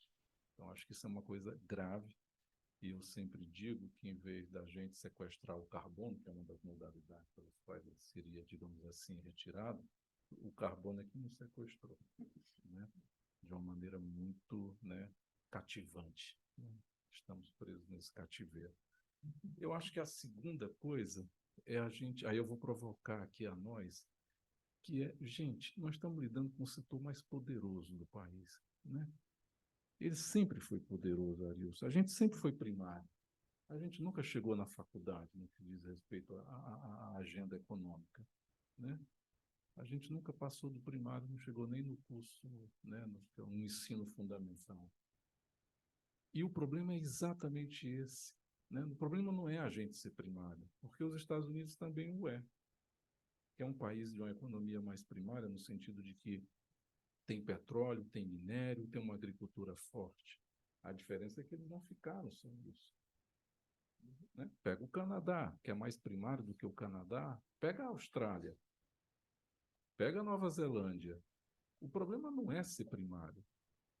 O problema é o que você faz com a renda, né, aurida, né, adquirida deste setor, que é essa discussão que esse país não faz. Por que a gente não faz?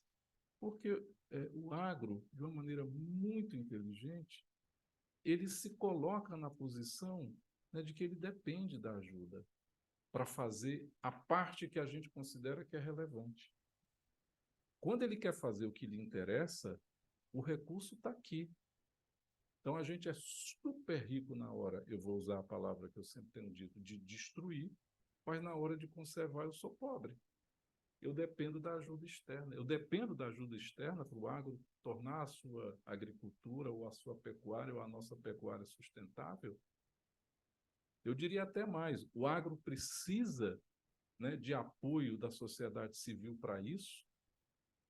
Quando o agro quis fazer a sua transição lá no século XIX, que talvez tenha sido a primeira que ele iniciou, tinha o Instituto Agronômico em Campinas, que era do Império, virou da República, e que ajudou a fazer a transição. Quando o agro quis fazer a sua moda transição, né, do sistema da mão de obra da escravocrata e trouxe mais de 1 milhão, isso está lá no Orendi, né, no A Ferro e Fogo, trouxe mais de 1 milhão de pessoas, com tudo pago, um super investimento do governo brasileiro. Isso não foi dado de fora, foi aqui. Lógico, deixamos a mão de obra, né, e a população negra absolutamente abandonada. Mas aquilo que ele queria fazer, ele fez. E aí hoje a gente vê esse agro, toda vida que você coloca a agenda da sustentabilidade, ele se coloca em berço esplêndido, mas eu dependo dos ricos. E o Lula repete isso, o Fernando Henrique repetiu isso, e o nosso campo repete. Como se fosse realmente uma necessidade. Ora, qual é o plano safra deste ano, em termos de valor? 470 bilhões. Isso é coisa de país pobre? Isso é coisa de país que não tem dinheiro? Qual é a condicionalidade que o agro aceita? Nenhuma. Zero. Essa agenda da rastreabilidade vem sendo seguidamente boicotada há anos. As grandes empresas prometeram e nunca o fizeram. Eu estava no Greenpeace à época que foi assinado um acordo para que elas o fizessem, e não fizeram. Não fizeram porque não quiseram, não puderam, não fizeram porque não tinha dinheiro, não fizeram porque não tinha técnica. Não fizeram porque não quiseram. Porque vai interromper o grau de lucratividade. Você está comprando um rebanho que você sabe que não veio de uma área legalizada. Então, eu acho que tem aí uma dificuldade para a gente colocar as perguntas duras que a gente evita de fazer. Agenda da bioeconomia, problema de dinheiro. E tem um estudo aqui do Escolhas, eu fui aqui deixando para usar meus estoques. Vamos lá. Sabe quanto tem no Banco do Nordeste, sem usar? Dinheiro que está lá no cofre? 94 bilhões. Sabe quanto tem no Banco da Amazônia? 33 bilhões. O que é esse dinheiro? São fundos constitucionais, as transferências são obrigatórias, vai todo ano, o governo não pode contingenciar. Esse dinheiro sai de Brasília, do cofre do país inteiro, vai para essas regiões menos favorecidas, que é para ajudar a superar as desigualdades, o dinheiro não pode retornar, o banco não tem capacidade para gastar, mesmo gastando mal, não consegue gastar tudo. Gasta com o quê? Pecuária. Fundamentalmente vai para fazer a pecuária do país andar, do jeito que ela sabe andar. Ela não anda de outro jeito porque ela não quer. E esse dinheiro fica lá. Então não tem dinheiro para a bioeconomia, Arilson? Não, eu sei que você não disse, é uma pergunta. Não se sinta, não estou te colocando aqui no papel, né, de quem o disse. Eu estou só te fazendo uma pausa, tipo Agamenon, né? Então não faz porque não quer. E aí, quando você fala dessa questão dessa dispersão, o governo Lula parece uma escola de samba que não atravessou a avenida, sabe, ali no Marquês de Sapucaí, quando entra a escola de samba, ela tem um desenvolvimento, ela passa na frente da comissão dos jurados, né? E a dispersão é depois que ela chega na apoteose. Quem assiste lá o desfile sabe, né? Depois que passa a apoteose, tem a dispersão. A dispersão é durante o desfile inteiro, porque tem inúmeros órgãos ou secretarias com os mesmos nomes, em ministérios distintos, todos unidos por um mesmo sinal. Não sabem e não têm propostas para o que fazer. Então, tem várias, como você bem diz, várias secretarias de bioeconomia, várias secretarias de transição verde, várias secretarias com nomes parecidos. Do mesmo jeito que a gente tem uma ação dispersa, né, entre dois ministérios, né, que é uma secretaria de ordenamento extraordinário de ordenamento territorial, dentro do MMA, que é puxada pelo André Lima, que está fazendo um excelente trabalho, mas nesta parte do ordenamento territorial propriamente dito, né, o certo seria que a gente pudesse, diante do desafio que está colocado por esse estudo do Escolhas, que mostrou que a gente tem 118 milhões de hectares na Amazônia que ninguém sabe de quem é. Não é nem que a gente não conseguiu ainda destinar.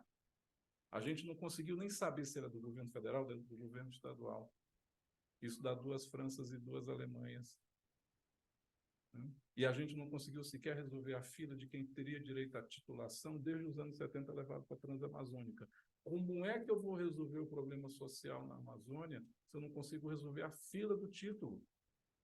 Que é o que embasa toda a legitimidade política de quem atua na região, seja propugnando as invasões, seja resolvendo e titulando, até mesmo em relação às comunidades tradicionais. Então, essa incapacidade nossa, né, de não transformar, uma segunda provocação, o PPC dando um programa de governo, ele é um programa de governo.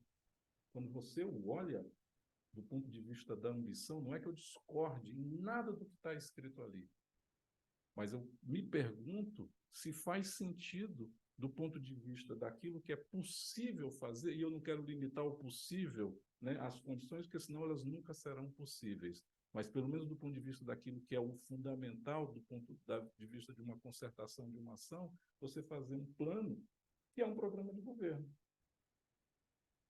Aí a Marina, lá no Ministério, ela teria que ser presidente e não ministra do Meio Ambiente, para dar conta daquilo que está ali, né, ambicionado. Então, isso vai dando o roteiro, né, de uma incapacidade que a gente tem, diferentemente do agro, né, que faz o seu conserto. Agora, qual é a cola que junta essas partes quebradas do agro? Dinheiro público, subsídio. A cola está aí. Né? Tem um estudo que a gente fez, chama Diplomacia Alimentar, que faz uma leitura exatamente como é que esse agro se representa, né? E a pergunta que você colocou é a pergunta fundamental. Por que os setores não se diferenciam? Por que aquele que faz direito não faz um sinal distintivo dele aqui que não está fazendo exatamente como eu faço? Porque na hora que eu fizer isso, eu perco, né, exatamente o acesso privilegiado que o setor tem ao caixa público. É um setor, gente, o Brasil, quando foi descoberto, tem a famosa Carta do Caminha, né? O Caminha era um jornalista disfarçado do Globo Rural que fez a primeira matéria favorável ao agro, porque ele escreveu lá, né, aqui se implantando tudo dá. Ele já estava vaticinando a nossa problemática. Então, um setor que já traz a reportagem no navio, né, há mais de 500 anos atrás, a gente, no mínimo, tem que olhar como é que eles fazem, porque eles sabem fazer. Ótimo. Isabel, você quer comentar? Não sei se mais gente estava com perguntas enquanto isso. A pergunta do CONAMA. Olha, eu conheci o CONAMA da lei, da 6938, e quando eu fui trabalhar no Greenpeace, em 2005, era uma espécie de auge dessa efervescência do CONAMA. E eu fiquei mal impressionado naquele momento. Por que eu fiquei mal impressionado? Porque essa dispersão que eu estava me referindo ali acontecia. Um conjunto de pautas, né, absolutamente avassaladoras para uma baixa capacidade institucional. Qual é a pergunta que eu acho que a gente deveria se fazer? Esse governo vai encarar uma discussão que não foi encarada lá atrás de reformar o CONAMA para que ele ganhe uma outra tessitura, né, e uma outra pegada?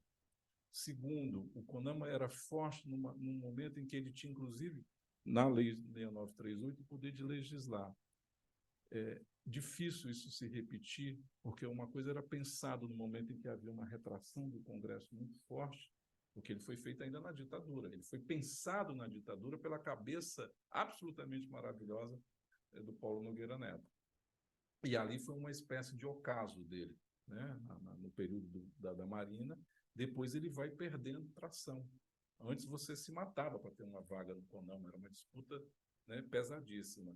Agora, será que é possível restaurá-lo tal qual ele foi? Então, eu não acredito, tá, mas é o que eu estou te dando uma impressão minha, desprovida de qualquer base fática hoje, porque, né, isso, 2005 para cá, nesse país, um dia já é muita coisa, você imagina, né, tantos anos assim. Eu não sei se ele será esse lugar que você idealiza, ou pelo menos na tua pergunta almeja, fosse um espaço de concertação das nossas diferenças. Há tentativas que começaram e se perderam, como a do Fórum Brasileiro dos Movimentos Sociais. Tem aí o Observatório do Clima, do qual eu faço parte, mas eu tenho feito essa pergunta no OC o tempo inteiro, portanto eu não estou sendo desleal aos meus companheiros, porque eu tenho perguntado qual é a pauta que vai nos unir. Porque se você, pelo gigantismo do clima, né, achar que ele vai ser tudo, né, do ponto de vista da questão ambiental, ele poderá não ser, talvez, tudo aquilo que ele necessitaria ser, ainda que para poucos temas onde ele quisesse ter uma incidência absolutamente relevante. Ele foi extremamente relevante durante os 4 anos do governo Bolsonaro, que houve um retraimento de quem não queria ir para o embate, né? E você foi o nosso, digamos assim, a nossa testa, né, de combate, né, àquilo ali que era o período mais horrendo que a gente vivenciou nos últimos anos. Mas, se ele continuar a ser, né, como foi, a situação mudou. E aí a falta de uma postura que possa congregar em poucos temas e fazer a cola das nossas diferenças ainda é um desafio a ser vencido. Bom, a gente tem quanto tempo? Estamos bem? Não, estamos bem. Eu queria comentar, bom, CONAMA, que o Sérgio já falou tudo, e realmente é um espaço que, e falando mais da atuação do Imaflora, que a gente nem acessa, assim, essas pautas, para ser completamente sincero, né? Então, acho que tem isso que o Sérgio traz é muito interessante. Mas eu queria dialogar um pouco com o Sérgio, e fazer um certo contraponto, Sérgio, porque quando você fala, né, do agro, bom, o agro que é subsidiado, o agro que não precisa de dinheiro para fazer a transição, se quisesse, faria, e quando eu ouço o Arilson falar, e a gente conversa muito sobre isso, né, as contradições, enfim, as condições de ter essa pauta meio contaminada pela questão exportadora e essa imagem do agro pop, eu acho que a gente tem um negócio aí que a gente não alcança, que ele é da antropologia, assim, não é da... Porque quando você vai para as regiões de pecuária e você conversa com os pecuaristas que estão entregando esse gado, esse bezerro para outro, que entrega para outro, até chegar nesse aqui que é financiado e acessa as linhas do Safra, esses que estão para trás, eles compram e eles defendem essa imagem do agropop sem ser. Sabe um pouco aquilo que estava rolando? Vocês devem ter visto, né, nessa era bolsonarista como é que se dizia? Do pobre que defende. Né? E você tem um monte de pecuaristas que não se financiam mesmo por crédito público, que fazem uma pecuária precária, que não tem uma sucessão na Amazônia. Eu rodei muitas propriedades no sul do Pará, em Redenção, São Félix do Xingu, Tucumã, Xinguara, Rio Maria. Aquilo é toda a base de fornecimento da JBS e de outros frigoríficos. Quanto mais você entra para dentro desses territórios, que quem carrega esse gado são caminhões de boiadeiro, que é um pedaço da cadeia que ninguém enxerga, e eles sabem de tudo, eles sabem de onde saiu cada bezerro. Quando você dialoga com eles e com os filhos deles, eles não se financiam por crédito nenhum, eles vão implementando a pastagem daquele jeito, não tem nenhum manejo de pastagem, mas é muito importante a atividade econômica, porque, e hoje eu vi um resultado de uma modelagem de uns colegas britânicos, eu acho, até esqueci, e eles falam assim, não, os cenários positivos, né, de transformação da transição, porque não, essa dependência, não vão conseguir acessar frigoríficos para vender esse gado contaminado por desmatamento. Não é verdade. A realidade é que consegue acessar e tem abatedouro em tudo que é município do Brasil. Então, não vendeu vai ser excluído da cadeia do grande frigorífico, vai vender esse gado de qualquer jeito, ele vai virar bife e alguém vai comer. Então, eu acho que a gente não enxerga o total dos produtores e produtores. Estou falando da cadeia do leite, a gente fala um montão de carne e esquece completamente do leite também. Mas é verdade, entendeu? Eles se enxergam como parte desse pop, dessa imagem. Quando eu fui para a Alta Floresta, no pós-doutorado que eu fiz, entrevistei os sindicatos, os presidentes dos sindicatos rurais, tinha o quadro, a foto da Cátia Abreu ali na época. Gente, é como uma deusa. A distância das propriedades, né, da família da Cátia Abreu, do Tocantins, para esses senhorzinhos lá, é enorme, mas eles se fundem na imagem, eles vão ver aquela propaganda da Globo Rural, paga pelo Bradesco, né? O Bradesco é que financia aquela campanha do agro pop, o agro é tudo, o agro tal, e se vem naquele, mas eles estão muito longe disso. Então, É pouco dialogar com você com essa questão. Como é que a gente reforma isso? E é verdade que crédito via Plano Safra e tal, quando a gente levantou esse número usando os dados do Bacen, do Sicor, né, do Bacen, quando se pega crédito público para pecuária de corte na região norte, é para compra de gado. Não é para cercamento, não é crédito que vai melhorar a pastagem, é para compra de gado. Então, tem uma enorme distorção, mas eu acredito que a gente tem que tentar enxergar isso e como é que resolve, tira essa imagem, né, que eles se fundem com os outros que são mesmo, têm dinheiro, e como é que a gente leva a grana, o investimento que precisa, para quem realmente precisa fazer a transição, acho que ainda é uma questão a se resolver. Bom, a questão da Mônica não era direto para mim, mas nas falas surgiram coisas com as quais dá para a gente dialogar. Esqueci de uma coisa. Quer falar lá? Posso falar? Não, ele não tem uma questão muito boa. Só está desligado o microfone. Desculpa. Não, você levantou uma questão que é do plano de transformação ecológica, né? A gente foi chamado para acompanhar. Foi uma coisa muito, inclusive, jeito de fazer participativamente, achei muito desorganizado. Então, eu concordo muito com você e tem uma coisa que eu só queria complementar, que eu não consigo ver, e também não parece um plano, mas eu não consigo ver, porque talvez seja nessa que o Sérgio levantou, precisa, né, entregar e tal, tudo é muito mais difícil de ver como é que vai chegar no chão, é a racionalidade econômica desse plano. Quanto é que vai custar para fazer dessa transformação em todos aqueles setores?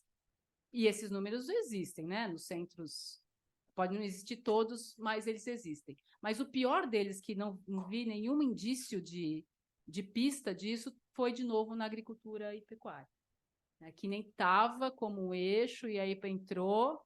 Então, aí tem realmente uma crítica. E aproveita e vai lá no evento do OCE e faz as perguntas para o Haddad, tá?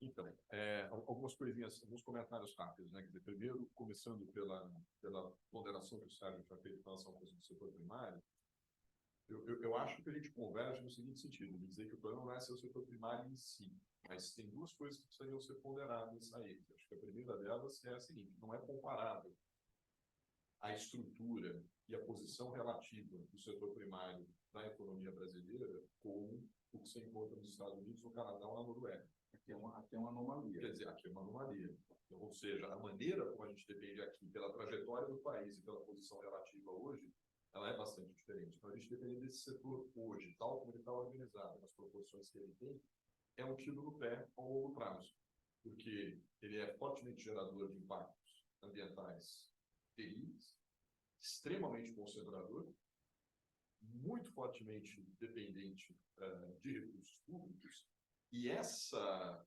vantagem competitiva que ele tem hoje talvez não se sustente ao longo das próximas décadas sobre uma série de fatores. Impactos das mudanças climáticas vão afetar a produtividade do agro brasileiro, tem vários estudos que mostram isso. Mudanças no padrão demográfico mundial mostram isso. Mudanças na estratégia econômica da China, que hoje compra 8 em cada 10 toneladas da soja brasileira, 8 em cada 10, mostram isso. Então, o agro brasileiro está um pouco deitado em berço esplêndido, imaginando que o mundo de 2080 vai ser igual ao mundo de 2020. E não vai. Ou seja, ou há atualizações nesse projeto do agro brasileiro, ou as próximas décadas vão trazer dificuldades. Por isso que, mais uma vez, eu acho que essas diferenças internas, elas precisariam, elas não estão sendo, e não é da natureza do setor que isso aconteça, pelas razões que a gente já mencionou aqui, mas essas fricções internas, elas precisariam ser estimuladas, tocadas, exacerbadas, e daí por diante. Né? Por aí que eu acho que alguma coisa pode se mover. Esse é o primeiro comentário. Segundo comentário. Esse agro brasileiro, moderno, ele é uma pura inversão do Estado. Então, também se criou uma imagem, né, do empreendedorismo heróico, do agricultor brasileiro, que supera todas as dificuldades, e etc, etc. E o Estado como vilão, que custa o Brasil, e o excesso de regulação, e etc, etc. Quer dizer, nada disso é verdade. Toda essa transformação que aconteceu em praticamente uma geração, né, de modernização do agro brasileiro foi resultado da ação direta do Estado.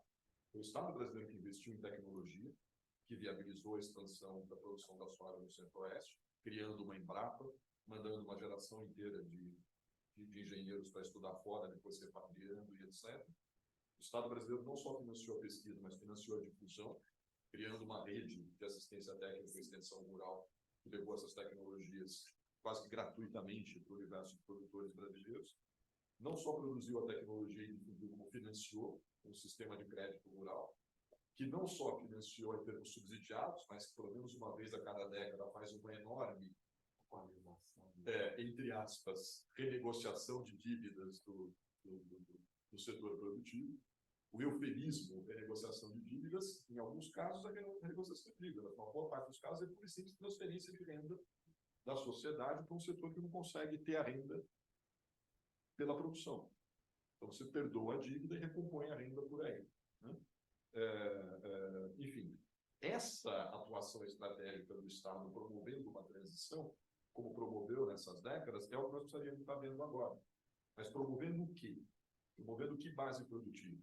Quer dizer, nós queremos que a economia brasileira nas próximas décadas, e nesse contexto de ter que diminuir a desigualdade, de ter que enfrentar mudanças climáticas, etc., etc., de se reposicionar no comércio internacional, que base produtiva vai ser essa? Que atividades econômicas? Com que estrutura? Com que modelo? E daí por diante. A gente não faz esse debate na sociedade. Então, esses debates que gerações anteriores das nossas fizeram, e que levaram, por exemplo, à tentativa de industrialização do Brasil, foi o período em que, em termos relativos, o setor primário perdeu um pouco da sua importância.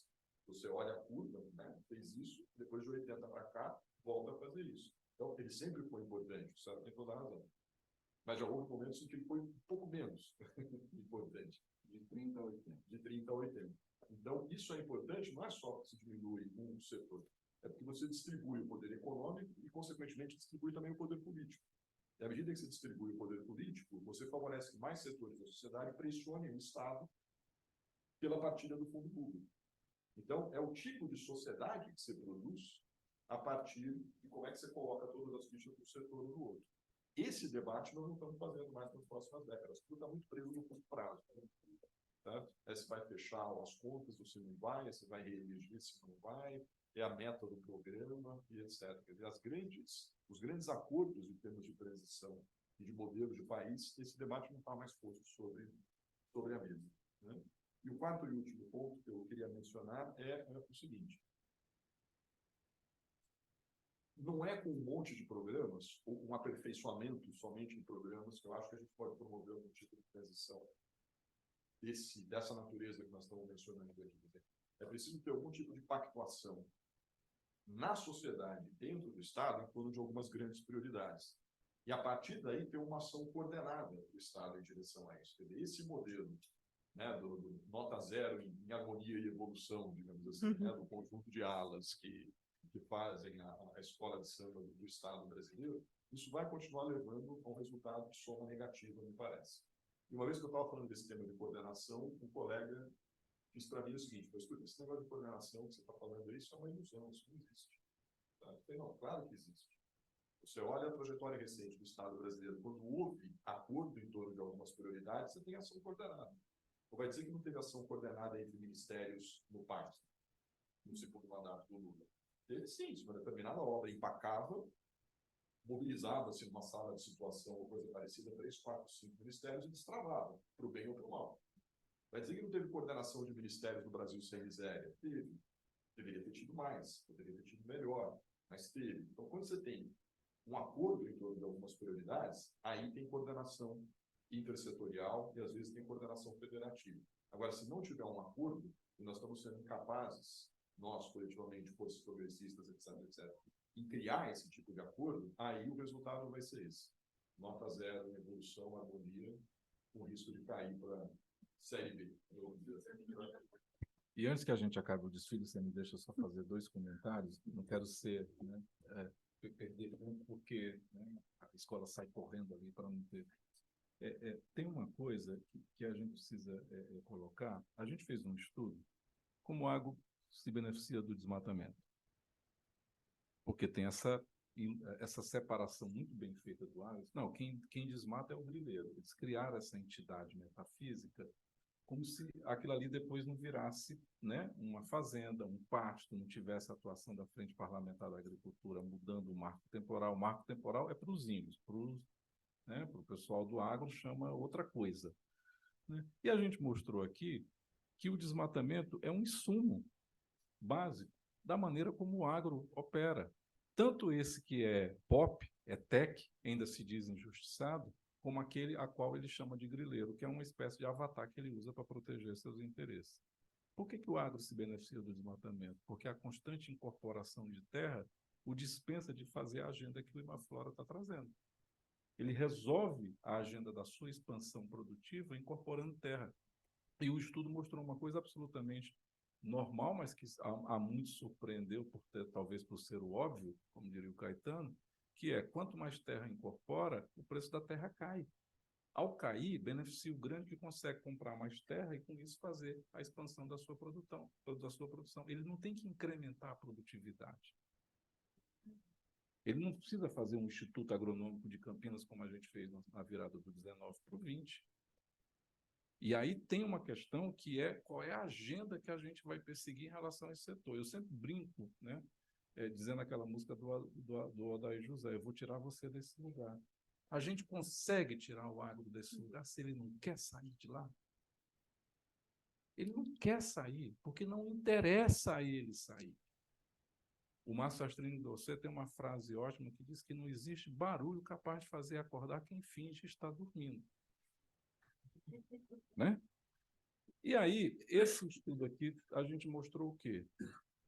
A agricultura, a pecuária de carne bovina no Brasil, Arilson, recebe 12 bilhões de subsídios anuais, entre verbas federais, subsídios federal e estaduais. Ela arrecada 15. Ou seja, 80% dela é altamente subsidiado. Você só falta assinar a carteira do boi, porque ele é um empregado público.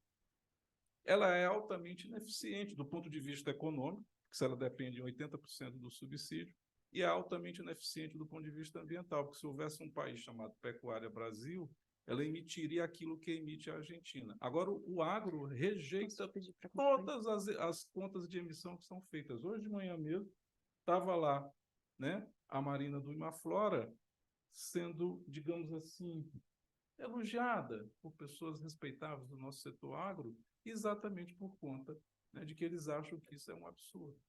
Certo, né? Então, é só para dizer o seguinte, tem aí uma agenda que a gente precisa se acordar, nós três aqui, né? Onde é que a gente vai bater nesse pessoal? Porque eu tô entendendo que da maneira como a gente está tocando a valsa para eles fingem que estão dançando, mas quem dança é a gente. Isabel, Arilson, vocês querem falar mais um minutinho final? Tudo bem? Vocês estão bem? Bom, então, queria agradecer demais ao Sérgio, Isabel, Arilson, a vocês que vieram, as perguntas. Certamente vão ter muito assunto no café. E também o seminário fica gravado no YouTube para quem não pôde vir, então, para assistir de novo. Muitíssimo obrigada.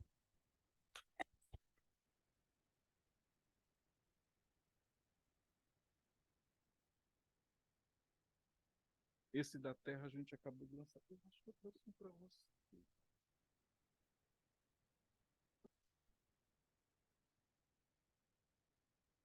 Papel. Esse é o da diplomacia.